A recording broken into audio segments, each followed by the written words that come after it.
standing next to the all-new Lexus LS 500. This is the 5th generation LS. Now this all started in 1989 when Lexus set the automotive world on its head with the first LS. It was groundbreaking. No one really had the audacity to think that a Japanese company could, number one, create a luxury brand, and number two, create something that was so good. Now this one isn't nearly as groundbreaking. It's more an evolution, but there are some really good bits about this, and there's a few that I could do without as well. So let's go take a look. To be perfectly honest, I haven't been a big fan of the Lexus spindle grille. However, on this new LS, it does seem to work much better. I like the sculpting. I like all the beveling. It's aggressive. It's slightly sporty. It's not trying too hard in some ways. Maybe the grille is a little too horsey still, but there's a lot of detail there, and there's a certain elegance to it as well. Like a lot of luxury vehicles out there, you have a power trunk lid, and it's hands-free as long as you have the key in your pocket. Now the trunk, it's not as big as some of the luxury flagship sedans I've seen out there, but it will certainly hold all of your stuff. There's some nice cutouts behind the wheel arches that will definitely get 2 full-size golf bags in. Now you also have the button up here like you normally do with all power trunk lids to close it, but it's the same operation. That's convenient.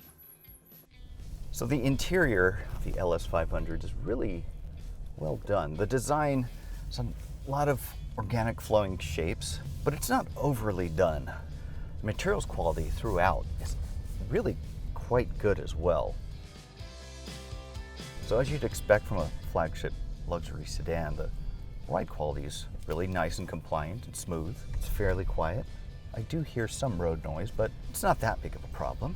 And you have the selector up here for the different normal sport modes and custom modes rather than down here. So you can just kind of adjust it on the fly rather than having to look down and get distracted that way.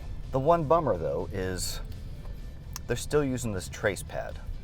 Now they're using the latest version of the trace pad that they have in the LC 500, but even that, it's probably one of the worst systems, quite honestly, to use for infotainment. It's fine if you're parked, but when you're moving, it just takes a lot of effort to make sure you're on the right hotspot here, and they're just kind of bouncing all over the place. Really, truly, I wish they would just go to a regular touchscreen or even the knob that all the Germans are using. As far as seat comfort is concerned, they're pretty firmly padded. They're not too cushiony and pillowy. So it feels a little bit like an Audi in that way. There's not a lot of side bolstering. But one cool thing about the side bolstering is when you put it in park, it sort of dips down so you don't have to climb over it. So I'm on this curving valley road here. I can feel a little bit of body roll, but it's kind of what you'd expect from any luxury sedan. Throw it in Sport Plus mode and it dials it way, way back. But then it also starts stiffening up the ride. And the steering also weights up in these sport modes. You have manual control of the transmission if you need it. But as I was driving this tight, twisty road in, I was surprised and impressed by how smartly it was downshifting as I was hitting the brakes and going into a turn. I had the opportunity to open it up a few times and kind of carve through a few fun turns, and I can say, yes, this is actually kind of fun to drive. I'm not a fan of the engine noise. My guess is that it's being piped in through the speakers. I'll have to verify that, but it's a little too loud for my taste, especially for such a big luxury sedan. Earlier I drove the hybrid, the LS 500H, and I was actually quite impressed by it. It was responsive and had plenty of passing power.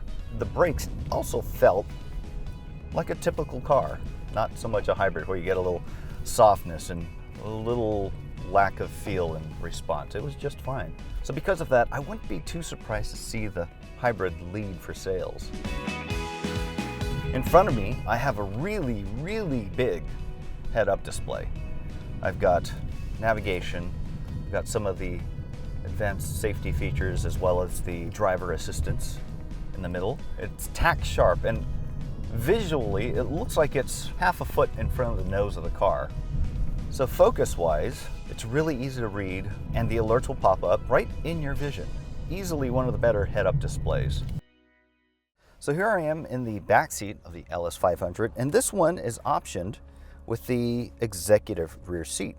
So a lot more comfort to be had back here. However, much like the infotainment system up front, the one back here is about as easy to use, which is not quite a good thing. In any case, just demonstrate for you right now that you can fold the front seat all the way forward. The headrest tucks in, and it all starts moving forward like that. You just have a ton of leg room. You have this ottoman that will come out, nice little leg rest. So really and truly, you have a level of luxury back here that would be akin to, let's say, business class before they went to the fold flat sleeper beds. Now, you can still recline quite a bit. It'd be pretty easy to doze off back here like this. So you do have all the climate control stuff back here. Ventilated seats, heated seats, a full body massage, full body refresh. Now it's not like an aggressive shiatsu massage or anything, it's a nice rolling action, and you have the same functions in the front seats. There's the rear sunshade, there's my sunshade. Under here, 2 USB ports. That's pretty good.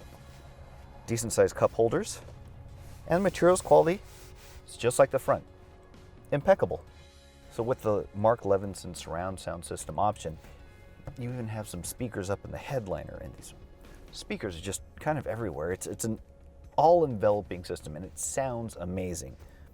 If you're an audiophile, in my opinion, this is one of the better ones.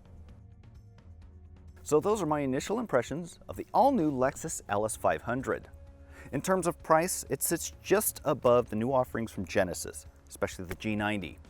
However, it's quite a bit less than the typical German flagships like the Audi A8, Mercedes S-Class, and BMW 7 Series.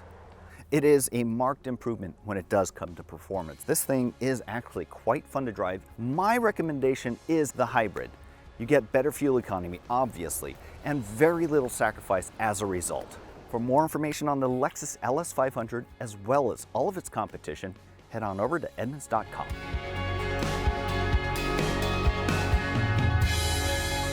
If you want to see more videos just like this, hit subscribe.